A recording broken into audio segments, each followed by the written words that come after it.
Welcome to coding for Dev. तो आज की वीडियो में आपको बताऊंगा क्लीनअप फंक्शन और डिपेंडेंसी अरे ये क्या होते हैं उसमें। तो मैंने आपको उसके पिछली वीडियो में थोड़ा आइडिया दे दिया था कि क्या होते हैं, लेकिन इस वीडियो में आपको डिटेल्स बताऊंगा ये क्या होता है। जो क्लीनअप फंक्शन होते हैं यूव इफेक्ट में, वो जब ये फंक्शन जब रिटर्न करते हैं जब यूव इफेक्ट कॉल हमारा रन हो चुका होता है, बिफोर द कंपोनेंट अनमाउंट होता है हमारा। तो जो इफेक्ट रन होता है तो उसकी जो डिपेंडेंसी में जो चेंज आता है तो उस पर हम अपना क्लीनअप लॉजिक लिखते हैं। ओके, तो हमारे यूव इफेक्ट का फिनटेक पे है कि हम साइड इफेक्ट लॉजिक लिखेंगे, फिर हमारा रिटर्न का क्लीनअप लॉजिक लिखेंगे on the basis of their dependency. Okay, तो क्लीनअप हमारा यूज कब होता है? जब हमारे को कुछ इवेंट लिखने रिमूव करने होते हैं, कुछ टाइमर्स और इंटरवल्स रिमूव करने होते हैं, कुछ सब्सक्रिप्शन कैंसिल करना होता है, कोई फिर रिक्वेस्ट को हमारे को अबॉर्ट करना होता है, कैंसिल करना होता है, तो हम क्लीनअप फंक्शन का यूज करते हैं। क्लीनअप फंक्शन हमारा इंपॉर्टेंट है ही क्यों आखिर? क्योंकि विदाउट क्लीनअप आप मेमोरी में लीक हो सकते हैं, आपके डुप्लीकेट हो सकते हैं आपके इफेक्ट, जब मल्टीपल इंटरवल पे कुछ भी लिखनर्स होंगे वो फिलअप हो जाएंगे। ओके, तो उस कारण डुप्लीकेट वेव आ सकता है, इसलिए हम रिटर्न फंक्शन का यूज करते हैं। अगर मैं आपको इसका एग्जांपल बताऊं तो यहाँ पे आपको स्क्रीन पे कोड दिख रहा होगा, इसमें हमने क्या यूज इफेक्ट का यूज करा। इसमें हमने आईडी सेट करी इंटरवल पे टिक। ओके, तो जब मैं इंटरवल क्लियर करूंगा तो मैंने उस आईडी को सेट कर दिया।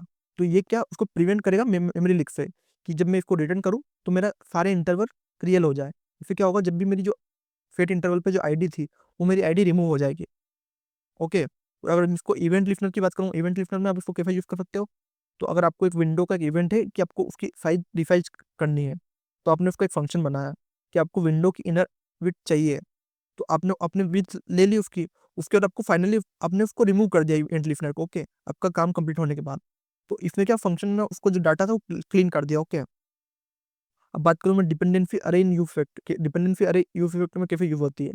तो जैसे आपका यूव इफेक्ट क्या साइड इफेक्ट शो करता है, तो आप उसमें डिपेंडेंसी ये बताती है कि आपको कब यूव इफेक्ट का यूज करना है। ओके, कब आपको कोड को अपडेट करना है। तो आप डिपेंडेंसी कितनी भी दे सकते हो, आप एक दो कितनी भी डिपेंडेंसी दे सकते हो, ये आपको अरे दिया जाता है पूरे फंक्शन के फाइल में, आप उसमें डिपेंडेंसी दे सकते हो। अब डिपेंडेंसी अरे का जो बिहेवियर है वो आप मैंने पिछली वीडियो में बताया था कि वो इक्विवेलेंट होता है हमारे जब जो लेगेसी रिएक्ट का यूज करते आए हम उसके। तो उसके जैसे हमने नॉर्मली हमारी डिपेंडेंसी है, ये हमारे काय के इक्वल है, कंपोनेंट रीड माउंट के, ये हमारे उसके स्टेट वेयर के, तो उन दोनों के इक्वल है। तो जो कॉमन मिस्टेक होती है जो अधिकतर यूज में करते हैं वो होते हैं कि डिपेंडेंसी भूल जाते हैं, मतलब पूरा कोड लिख लेंगे और डिपेंडेंसी का नहीं देंगे, क्योंकि डिपेंडेंसी की सबसे ज़्यादा जरूरी है। तो आपको कुछ भी डिपेंडेंसी देनी होती है क्योंकि ये आपको डाटा को स्टेल करने के लिए स्टेल कर सकता है आपको। ओके, और ओवर इंक्लूडिंग फंक्शन, आप मतलब क्या फंक्शन को और इंक्लूड कर दीजिए। जैसे एक फंक्शन आपने डिफाइन करा है कंपोनेंट के अंदर ईच रेंडर पे, यू क्या कोफ करेगा यूव इफेक्ट, तो रीरन करेगा हमारा कोड। तो आप उसके लिए क्या यूज कर सकते हो, यूव कॉलबैक का यूज कर सकते हो फॉर स्टेबल रिवन। और move function outside a component is possible, आप उसको या तो कंपोनेंट के आउटसाइड लिख दो या आप यूव कॉलबैक का यूज कर लो, तो वो रिमेंबर करेगा और कोड को तब रन करेगा। अब बात करें इसका एग्जांपल की, तो आपको काउंट वाला फ्रेम दिख रहा होगा, तो हमने काउंट वाला बनाया और हमने हमारा अपडेट कब शो होगा, जब हमारा काउंट डिपेंडेंसी उसको बार बार इफेक्ट को चेंज करेगा। ओके, और आपको इसकी टिप्स बताऊं कि रिएक्ट को आप एग्जीक्यूटिव डीप वार्निंग कैसे दे सकते हो। तो जो रिएक्ट होता है वो वोन करता है आपको समथिंग इन द अरे डिपेंडेंसी अरे, सो आप उसको स्टेबल के फिर रेप के द्वारा भी कर सकते हो, और इनिशियली ये क्या करता है, हमें ओमिट करता है कोड को। ओके, तो आपको अगर एक अच्छा कोड लिखना है तो आपके क्लीनअप और डिपेंडेंसी दोनों को कंबाइन करके लिखना होता है।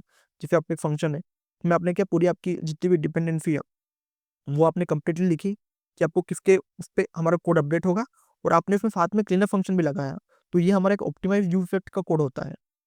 तो इस वीडियो में मैंने आपको बताया क्लीनअप फंक्शन क्या होता है, डिपेंडेंसी को क्यों यूज करना चाहिए, और कैसे आप ऑप्टिमाइज तरीके से इनको यूज कर सकते हो, और आपको क्लीनअप कब करना चाहिए।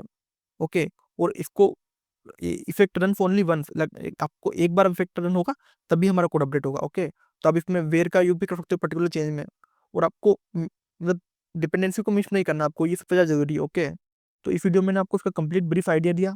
आपको और कोई डिटेल में पढ़ना है तो आप खुद से पढ़ सकते हो, इसके आप अधिकतर डॉक्यूमेंटेशन पढ़ो आपको आइडिया लगाना है तो।